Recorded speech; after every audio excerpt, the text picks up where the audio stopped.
My name is Mary Shaw, and today the topic is my journey to me. How did I get from being a child in a little seaside place named Fleetwood in Lancashire to being on the Sunshine Coast in Queensland? And how did I get from being that Catholic child to someone who talks about ETs, who talks about moving energy, who works with energy all the time? I like to look at my journeys, and I've done many journeys. When I was younger, I said I wanted to travel the world, and later on I added, and I don't want to pay for it. And later on, of course, I created the fact that I would travel somewhere and take a group of people with me, and we would do intensive work understanding what energy is and all of that.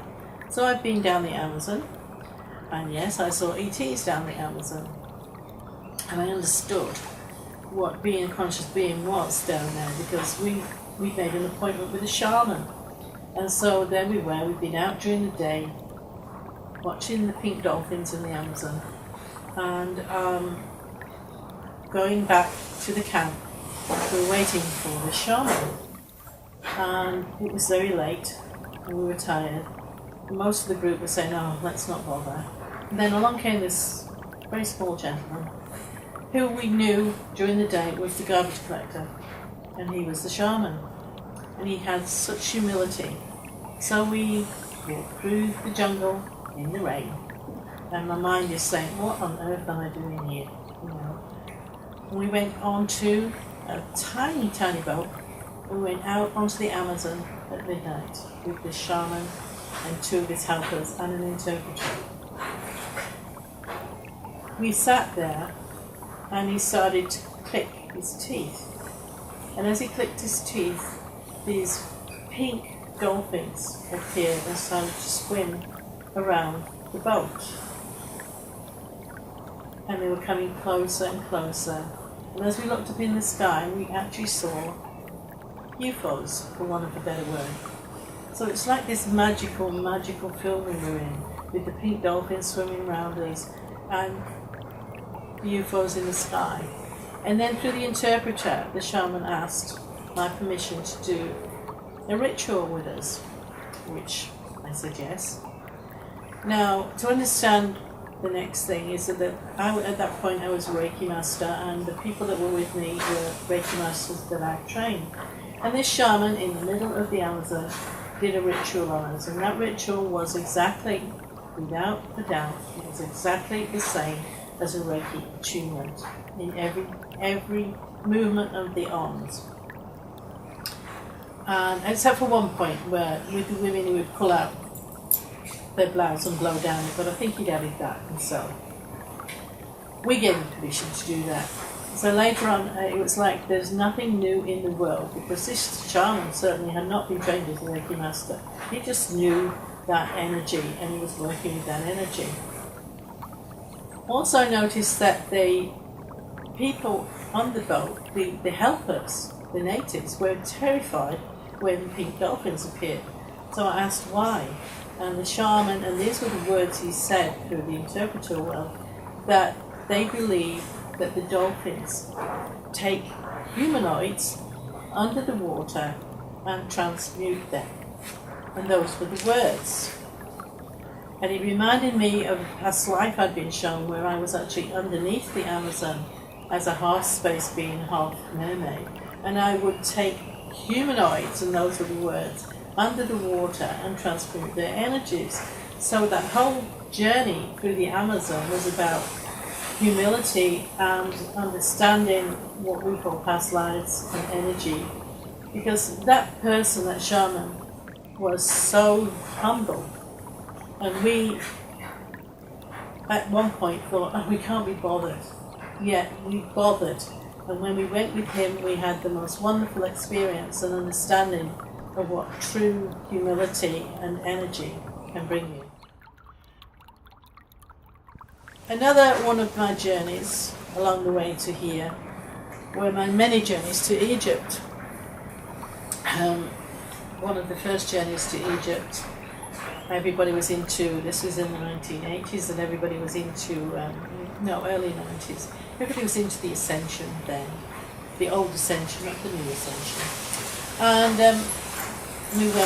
it turned out that the whole of the journey had to be turned around because someone had not paid on time. So instead of ending at the King's Chamber, we started at the King's Chamber, which was really interesting. We went up into the King's Chamber and it was as though we were getting rid of everything before we went on the journey. In fact, one of the ladies on the tour with me said that it reminded her of sheep crutching. Of course, the city people thought, what on earth is sheep crutching? And of course, she said, it's when you cut the SHOT off the back of the sheep. And of course, that's what it was. We were getting rid of all of our garbage. So we went through and we were in the Valley of the Kings. And before I'd gone on this journey, I'd had all the psychics that I knew saying to me, you're going to change, you're not going to come back, all of these things. Appoint a sentinel. And it was like, appoint a sentinel. And just before I went to the Opera House, and there was a French farce on. And it was about Hatshepsut and how she'd been killed by her brothers. And there was a point there where the boat was floating on the Nile, and they were being attacked in this French farce. And then someone shouted, appoint a sentinel, appoint a sentinel. And along came this little French car, which was a sentinel. And of course, up until that point, I didn't realise I was going into fear on this journey because everybody was telling me, oh, you may not come back, all this. And this just broke it, and it made me laugh at the whole situation, And of course, when we got on the Nile and when we went to the Valley of the Kings, by that time my legs were really swollen with fluid, and I was sat at the top of this entry to one of the king's burial areas, and sat there with a silly hat on, and people rode past me, and I suddenly started to laugh because I realised how silly it all was, because there was a Scorpio moon and I'm a Scorpio. This was a Scorpio moon day. I was sat there feeling like I had chains on my legs, and someone had told me, put chains on you because then you won't leave this planet. And there I was, feeling like I had chains on me, and I started to laugh, and obviously the people going past me thought, she's crazy, but never mind, And I was in my own little world laughing at this, and then went back to the ship. And actually, when I was sat at lunch, suddenly started to spew just pure water, pink water. And so I went back to the cabin, and a friend came with me, and that was it. I started then to go through all of the different levels, and I realised as I was going through that Isis had put a head on me, and that all of these thousands of energy bodies were entering me. I was going through an ascension process, and I could hear my friends saying, come back, come back. And then I said, right, okay, I'm coming now. And it was like a slurry voice, and I could hear her breathe like, oh, thank God for that, she's not going to die on me. And I came back for days afterwards, and when I looked in the mirror, all I could see was a man. I could see this man's energy because I'd pulled in my energy bodies. And so that taught me, yes, all of this stuff actually happens, but then I had to look at it logically. I always had to look at things logically and could see then that I needed that energy. I could understand what people were actually saying to me about the chains. I could understand how we allow ourselves to be chained and how we start to perceive things differently. So every journey I've been on, I've learned from, and the people with me have learned from, the difference between being elitist, between proud, being humble, being who you really are, and allowing yourself to just enjoy life and understand that, yes, if we want to be in the belief system of past lives, we have these past lives. But as there's no such thing as time, we're actually choosing to experience all of that at the same time. So it's very easy to jump into these lives.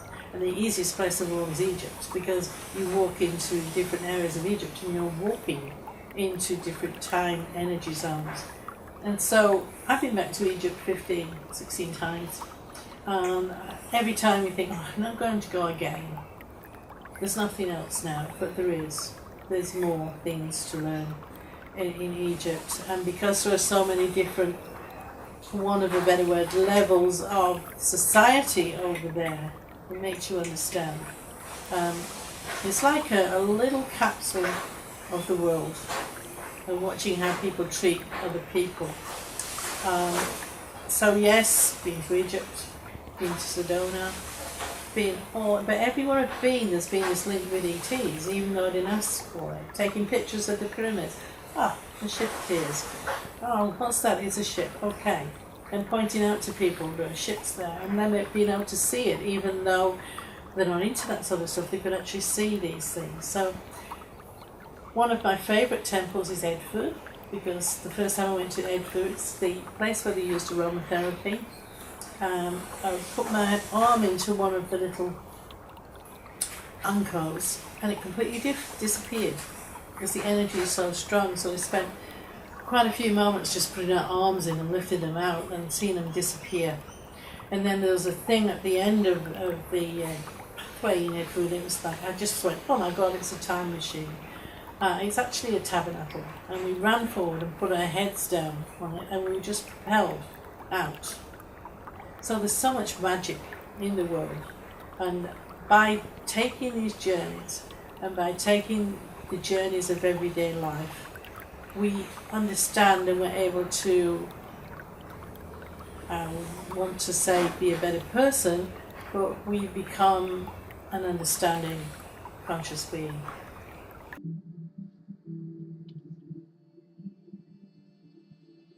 This has been Mary Shaw. If you'd like to get in contact with me, my details are below.